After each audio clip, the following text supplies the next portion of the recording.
Hello everyone, welcome back to my channel. कैसे हैं आप सभी लोग? आशा करती हूँ आप सभी लोग ठीक होंगे। जैसा कि अभी तक हमने जो हमारा बीएड प्रथम वर्ष था उसमें जो बुक हम लोग पढ़ रहे थे उसका नाम है ज्ञान एवं पाठचर्या, नॉलेज एंड करिकुलम। तो इसमें अभी तक हम लोगों ने 5 अध्याय पढ़ लिया है। आज हम लोग ज्ञान एवं पाठचर्या का 6ठा चैप्टर पढ़ेंगे जिसका नाम है वेदांत शिक्षा दर्शन। हम लोग जानेंगे वेदांत शिक्षा दर्शन क्या है, वेदांत शिक्षा दर्शन के अनुसार शिक्षण विधियां किस प्रकार की थी, वेदांत शिक्षा दर्शन के उद्देश्य क्या थे, वेदांत शिक्षा दर्शन के प्रमुख सिद्धांत कौन कौन से थे। इस चैप्टर को हम पढ़ेंगे। ये एक मोस्ट इम्पॉर्टेंट चैप्टर है, तो इसको हम लोग देखते हैं। पहले हम लोग पढ़ेंगे वेदांत दर्शन का अर्थ एवं परिभाषा। वेदांत दर्शन का क्या अर्थ है एवं इसकी परिभाषा क्या है, इसको हम लोग पढ़ेंगे। उसके बाद फिर हम लोग देखेंगे वेदांत दर्शन के सिद्धांत। तो अभी हम लोग देखते हैं वेदांत दर्शन का अर्थ एवं परिभाषा। वेदांत शब्द का शाब्दिक अर्थ वेदों का अंतिम भाग है। इसे वेद का अंत या वेद का सार भी कहा जाता है। वेद शब्द विज्ञाने धातु से निष्पन्न ज्ञान का पर्यायवाची है। सभी भारतीय दर्शनों में ज्ञान प्राप्ति का मूल मोक्ष को स्वीकार किया गया है। अतः मोक्ष क्या है, मोक्ष को प्राप्त करने के साधन कौन कौन से हैं, इसकी व्याख्या ही वेदांत है।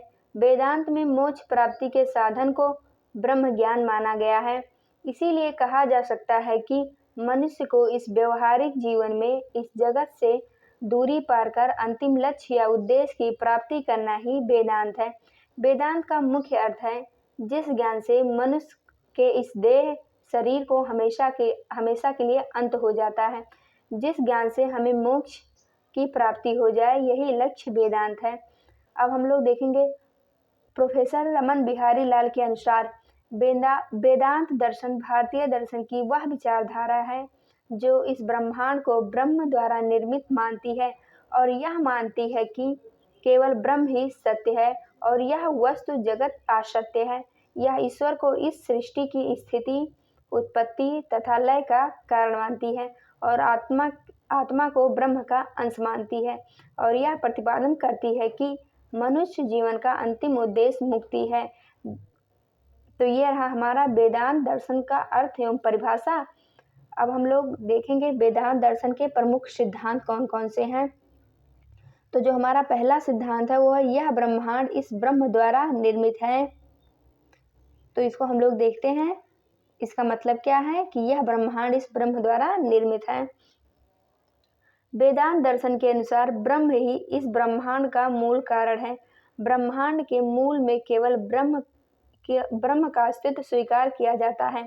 शंकराचार्य के अनुसार यह अनादि, अनंत और निराकार है। ब्रह्म इस ब्रह्मांड का कर्ता और कारण दोनों है। शंकराचार्य के अनुसार सर्वप्रथम ब्रह्म अपनी इच्छा से अपने अंदर माया का निर्माण करता है और इसी माया के सहारे ब्रह्म समस्त जगत की सृष्टि करता है। इस दर्शन में ब्रह्म को उपनिषदों के समान सत, चित और आनंद का साधन बताया गया है। ब्रह्म सगुण और निर्गुण दोनों ही है। शंकराचार्य के अनुसार जब ब्रह्म पर माया के द्वारा संसार के निर्माण का गुण आरोपित किया जाता है तो वह सगुण हो जाता है और जब हम उपासना की दृष्टि से उसे सगुण ब्रह्म के रूप में प्रतिष्ठित करते हैं तो वह निर्गुण हो जाता है। अतः कहा जा सकता है कि यह ब्रह्मांड इस ब्रह्म द्वारा निर्मित है। तो ये रहा हमारा पहला सिद्धांत। अब हम लोग अपना अगला वेदांत दर्शन का सिद्धांत देखते हैं। ब्रह्म इस जगत में विशेष है, मतलब जो ब्रह्म है केवल वही इस जगत में विशेष है। इस सिद्धांत के बारे में हम लोग पढ़ते हैं। ब्रह्म ही जगत का मूल कारण है। शंकराचार्य इस जगत को नाशवान व असत्य मानते हैं। उनके अनुसार जगत की केवल व्यवहारिक सत्ता है, क्योंकि इसके व्यवहारिक सत्ता को स्वीकार किए बिना मनुष्य के अस्तित्व, श्रवण, मनन, ज्ञान, कर्म, शक्ति योग और मुक्ति का प्रश्न ही नहीं उठता। शंकराचार्य के अनुसार यह ब्रह्म ही नित्य और सत्य है। यह व्यवहारिक जगत अनित्य और असत्य है, क्योंकि इसमें प्रत्येक क्षण परिवर्तन होता रहता है। शंकराचार्य के विपरीत रामानुज ब्रह्म और उसके द्वारा निर्मित जगत दोनों को वास्तविकता मानते हैं, सत्य मानते हैं और कहते हैं कि इन दोनों में ब्रह्म विशेष है। मतलब कुल मिला जुलाकर कहा जा सकता है कि इस जगत में जो है वही ब्रह्म ही विशेष है। अब हम लोग अपना अगला वेदांत दर्शन का सिद्धांत देखते हैं, तीसरा, आत्मा ब्रह्म का अंश है।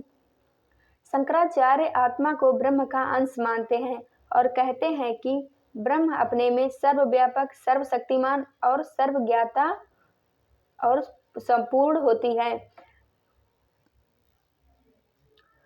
ब्रह्म की माया शक्ति के कारण आत्मा ब्रह्म से अलग दिखाई देती है और जैसे ही माया की शक्ति समाप्त हो जाती है वैसे ही आत्मा और ब्रह्म के बीच भेद मिट जाता है।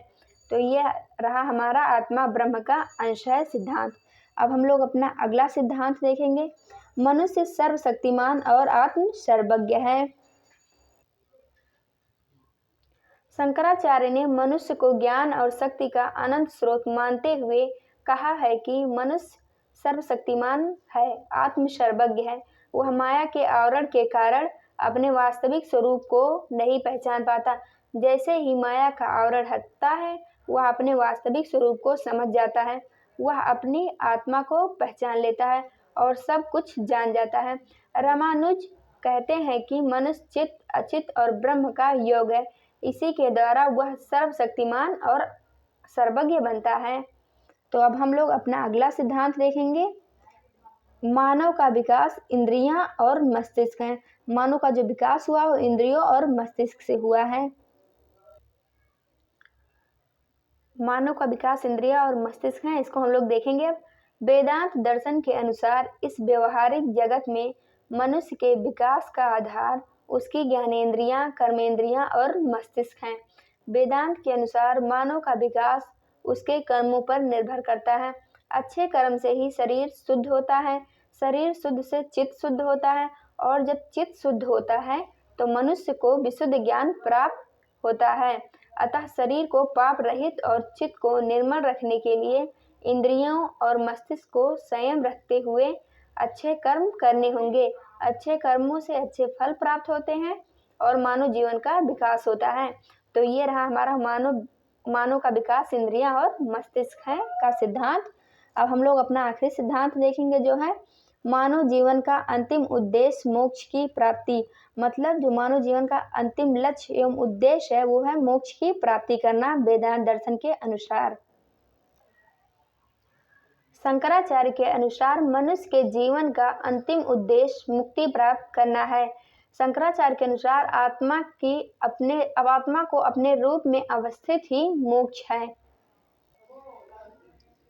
यह स्थिति केवल ज्ञान के द्वारा ही संभव है। ज्ञान के अभाव में अविद्या के कारण मनुष्य इस संसार में बार बार जन्म लेकर दुख की अनुभूति करता है।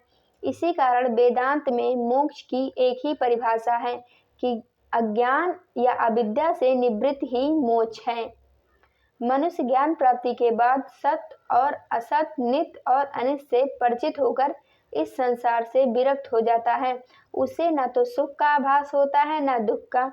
वेदांत दर्शन में दो तरह, जीवन मुक्ति और विदेह मुक्ति की बात की गई है।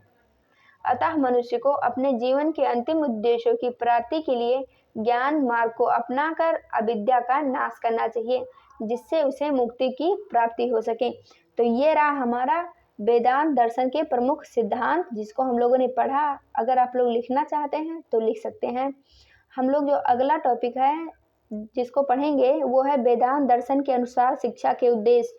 मतलब वेदांत दर्शन के अनुसार शिक्षा के उद्देश्य किस प्रकार होने चाहिए या फिर किस प्रकार थे, इसको हम लोग जो हमारा 6 चैप्टर का पार्ट 2 आएगा वेदांत दर्शन का उसमें हम लोग पढ़ेंगे। आज के लिए बस इतना ही। धन्यवाद।